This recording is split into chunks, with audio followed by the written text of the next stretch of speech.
Okay, today the Little Sebago Lake Association is welcoming the town officials to view Little Sebago Lake. We're going to talk about water quality, watershed, Milfoil, and we welcome all of you here so you get a perspective and not just talking behind the chair and behind the podium. So we'll give you a whole lot of host of education, and Jan Slack will be doing the water quality, and we have our new president,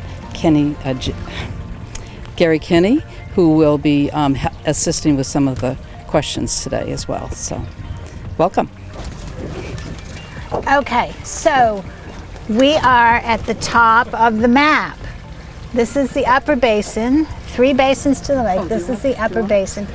When we test in each of the 3 basins, because even though it's one lake, they are very much independent in terms of water quality.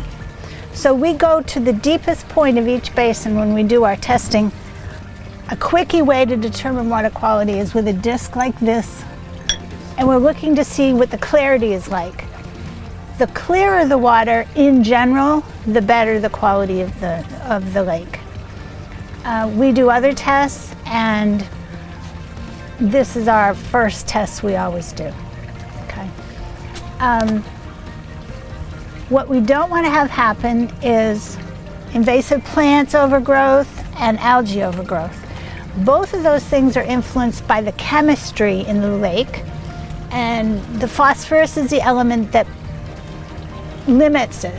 In general, a healthy lake doesn't have enough phosphorus for algae to go crazy. When you add phosphorus, algae and milfoil and all those things start to go crazy. The number one way that phosphorus enters any lake is from runoff. So lots and lots of what we talk about is about how do we get rid of runoff? How do we get rid of erosion? Because little bits of sand and little bits of soil all have phosphorus attached. So we've got to limit that coming into the lake. So I want to bring it back to the watershed as well while we're here on the upper lake. You can go down towards the Milfoil if you want. This part of the lake gets most of the runoff from a huge landmass up here. We have, there's 3 streams coming in right up here. There's 3 across the top, and there's another one in a bay we'll go to. All that comes from the watershed. So we're really conscious of, there's a new development that the planning board is talking about at the corner of Egypt Road and Westwood. They want to put in 9 more houses. Okay, but one of our streams runs right across that property. Are they going to do grass too? Like all of this kind of stuff. We're hoping in the future that we can all be on the same page and kind of talk to people all through the process about, sure, we can have 9 houses, and let's talk about how to stabilize your land. That's kind of the thing that we're looking for.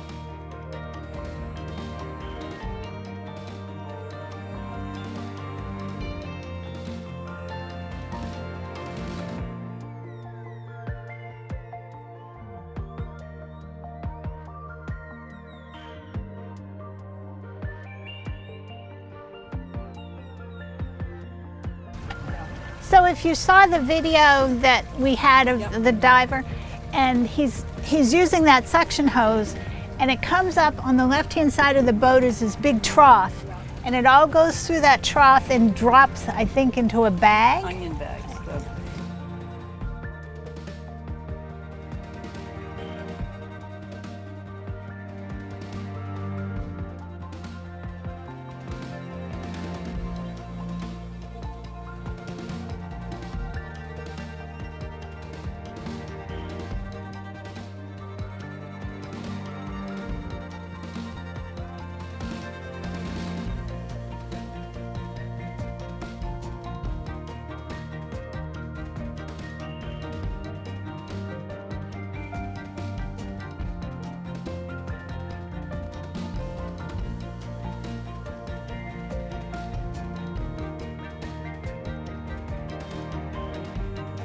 Ice cover is really important for the quality of the water because it helps save the oxygen. So we need a lot of oxygen in the lake, and when it's covered over, the coldest water's at the top. And so no one's using oxygen. You know, the plants are resting, it's rest period, you know, and this past winter we had 7 weeks of ice cover. Typical is 3 months or 4 months. I mean, that's what we've always used to have, and we had 7 weeks.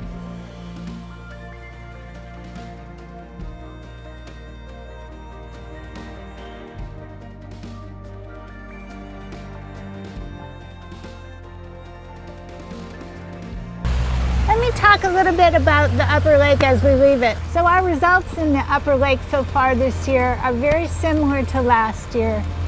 What that means is the phosphorus is up, but not worse than last year, and the oxygen is down. Warmer water holds less oxygen. It's about 36 feet deep at the deepest point up there, and the oxygen, if you go down 13 of 36 feet, it's no longer enough oxygen for fish. Those fish are way up high because they can't breathe down there. The fish up there are gasping for breath. And at the bottom, there's 16 feet where there's no oxygen. So nothing can live in that. You know, plants are gonna die at the bottom. You know, the Northeast has been known for cold water fisheries and how people love that, and we're gonna lose it. The weather is changing. Since 1980, lakes are 5 degrees warmer than they were in 1980. That's a big change. The weather is an impact we can't control, but we have to be aware of it because it's shifting everything. The growing season for milfoil and for algae is now much longer. Like, it used to be July and August. Now we have 4 months growing season for bad things.